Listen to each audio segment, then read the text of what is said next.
ಮರವತ್ತೂರ ಆದಿ ಪರಾಶಕ್ತಿ ಸಂಸ್ಥೆ ವತಿಯಿಂದ ಆಡಿಪುರಂ ಗಂಜಿ ಮಡಿಕೆ ಮೆರವಣಿಗೆ ಉತ್ಸಾಹ ಕಾರ್ಯಕ್ರಮದಲ್ಲಿ ಶಾಸಕರಾದ ಕೊತ್ತೂರು ಜಿ ಮಂಜುನಾಥ್ ರವರು ಇಲ್ಲಿ ಬರುವ ಭಕ್ತಾದಿಗಳಿಗೆ 6,000 ಜನಕ್ಕೆ ಅನ್ನದಾನ ಕಾರ್ಯಕ್ರಮ ಆಯೋಜಿಸಿದರು.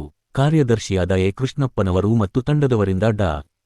ಕೊತ್ತೂರು ಜಿ ಮಂಜುನಾಥ್ ರವರಿಗೆ ಸನ್ಮಾನಿಸಿ ಗೌರವಿಸಲಾಯಿತು. ಇದೇ ಸಂದರ್ಭದಲ್ಲಿ ಸ್ವಾಗತವರು ಪಿವಿಸಿ ಕೃಷ್ಣಪ್ಪ ಕಾರ್ಯದರ್ಶಿ, ಶೇಖರ್ ಜಿಲ್ಲಾ ಕಾರ್ಯದರ್ಶಿ, ಸ್ವಾಮಿ ಕಣ್ಣಣ್ಣ ಬಂಗಾರಪೇಟೆ ತಾಲೂಕು ಉಪಾಧ್ಯಕ್ಷರು, ಉಷಾ ಕೋಲಾರ ತಾಲೂಕು ಉಪಾಧ್ಯಕ್ಷರು, ಮುನಿಸ್ವಾಮಿ ಜಿಲ್ಲಾ ಕಾರ್ಯದರ್ಶಿ ಮತ್ತು ಇತರರು ಶುಭ ಕೋರಿದರು.